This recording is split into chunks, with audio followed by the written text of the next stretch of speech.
나의 진로라든지 나의 그 희망을 모르는 채로 활동을 했다가 2학년 때, 3학년 때 갑자기 이게 진로가 바뀌게 되면은 이게 오히려 생기 후에는 더 안 좋을 수 있거든요. 그래서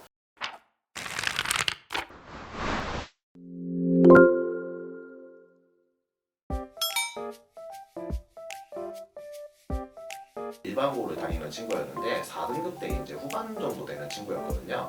이 친구는 이제 사범대 쪽으로 이제 가고 싶어 했어요. 글을 잘 써서 저는 이 친구한테 처음부터 논술을 쓰라고 권유를 했는데 혹시 그 과외 선생은 어떤 사람이냐, 제대로 알지도 못하면서 이런 거를 함부로 얘기하냐, 뭐 이렇게 막 해가지고 되게 그때는 한참 난리가 난 적이 있었는데 논술을 써서 이제 단국대 특수교육과를 합격을 했었어요. 그러고 보니까 웃긴 게 그 학생이 졸업하고 나서 그 학교에 논술반이 생겼다는 겁니다. 어떻게든 좀 잘 보내려고 하다가 논술 쪽에 이제 권유를 했는데 학교에서는 이제 그게 낯익은 방식이 아니었던 거죠. 그래서 이런 사단이 일어난 건데 그래서 잘 보냈으니까 만족합니다. 학종에만 그렇게 포커스를 맞추고 있지는 않습니다. 그러니까 학종도 저한테는 이 학생을 잘 보내기 위한 하나의 수단이에요.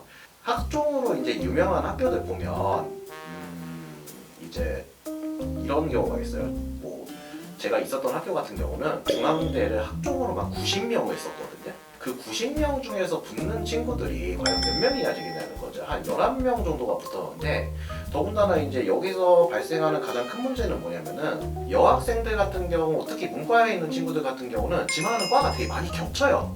뭐 교육학과 아니면 뭐 유아교육과 아니면 간호학과. 아무리 이제 심화 있게 하고 아무리 특색 있게 한다 하더라도 활동이 어느 정도 비슷해지는 측면이 있거든요. 근데 그런 상황에서 이 학생들이 똑같이 다 학종으로 만약에 지원을 한다. 그러면은 대학교 입장에서는 이게 너무 편해져요. 왜냐하면 생기부가 들어왔을 때 각 학교별로 분류를 할 수가 있어요. 그러면은 어차피 애들이 다 활동은 다 비슷하면은 그냥 거기서는 말 그대로 내신으로 줄을 세우는 게 너무나 대학교 입장에선 편해지는 거죠. A 고등학교에 다니는 친구가 있는데 이 학교는 뭐 경희대를 많이 학종으로 보내는 학교라고 합시다. 그런데 그러면은 이 학생이 만약에 경희대를 가려고 하는 상황에서 만약에 내가 내신이 낮은데 똑같이 학종으로 쓴다. 그러면 이 학생은 아마 붙을 확률이 많이 없을 거예요. 그래서 이런 학생들은 똑같이 학종으로 활동을 했다 하더라도 교과나 논술이나 정시 같은 다른 활동을 해야 되는 게 맞는 거예요. 그러니까 그 학교의 최종 결과물만을 보고서 우리 학교가 뭐 중앙대를 학종으로 많이 보내네, 경희대로 많이 보내네, 이게 중요한 게 아니고 중요한 건 내가 가야 되는 거잖아요. 그래서 저는 학종만은 바라보는 거는 조금 오히려 위험하지 않을까. 예, 그런 종합적인 것까지 다 판단을 해야 된다고 저는 생각을 합니다.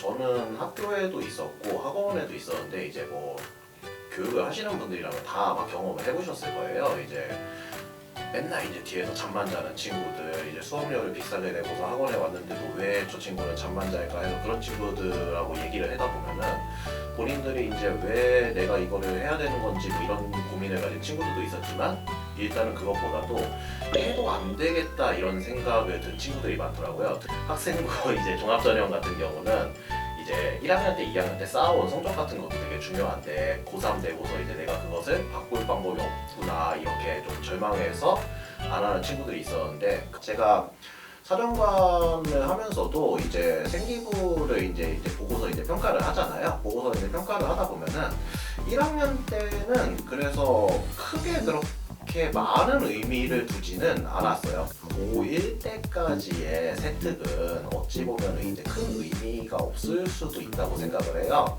사범 계열이라든지 아니면 의대라든지 좀 이렇게 애들이 이제 선호도가 높고 이제 처음부터 여기를 가겠다라고 작심을 하고 들어오는 학생들 같은 경우는 1학년 때부터 물론 그 관련 활동으로 채워지는 경우도 있기는 해요. 2학년 때 사회 과목 같은 경우는 이제 여러 분야로 나눠지고 거기서 이제 본인이 이제 선택을 이제 해서 수업이 이루어지잖아요. 내가 통합사회를 들었는데 만약에 내가 정치나 법 쪽에 이제 좀 관심이 있다 그러면은 정법을 선택을 할 거고 내가 이제 뭐 경제 쪽에 관심이 있다면 경제 쪽을 선택을 할 텐데 그러면 2학년 때 그 활동에서 심도 있게 들어가는 게 이제 어찌 보면 더 중요해요. 그래서 1학년 때는 진로 과정을 내가 탐색을 했다든지 아니면 이 분야 저 분야 아니면은 요 분야까지도 내가 관심이 있으면 뭐든지 해봤다 이런 경험으로도 충분하다고 생각을 해요. 저는 1학년 때는 다양한 활동을 하라고 권유를 하고 싶어요. 지도가 아직 정해지지 않았으면은 뭐 전공 체험을 가든 아니면은 뭐 이 대학교나 저 대학교 탐방을 가도 되고 아니면은 요 과목 저 과목 다 해보고 다 상관없다고 생각을 해요. 사실 질문이 나오는 부분이 가장 그거거든요. 2학년 때 갑자기 꿈이 바뀌었는데 괜찮냐? 다 괜찮습니다. 예, 1학년 때는 다 괜찮아요. 좀 이런 경우도 있어요. 1학년 때 섣부르게 나의 진로라든지 나의 그 희망을 모르는 채로 활동을 했다가 2학년 때, 3학년 때 갑자기 이게 진로가 바뀌게 되면은 이게 오히려 생기부에는 더 안 좋을 수 있거든요. 그래서 저는 1학년 때는 너무 그렇게 크게 부담 갖지 말고 여러 가지를 이제 경험해보는 게 좋다고 생각합니다.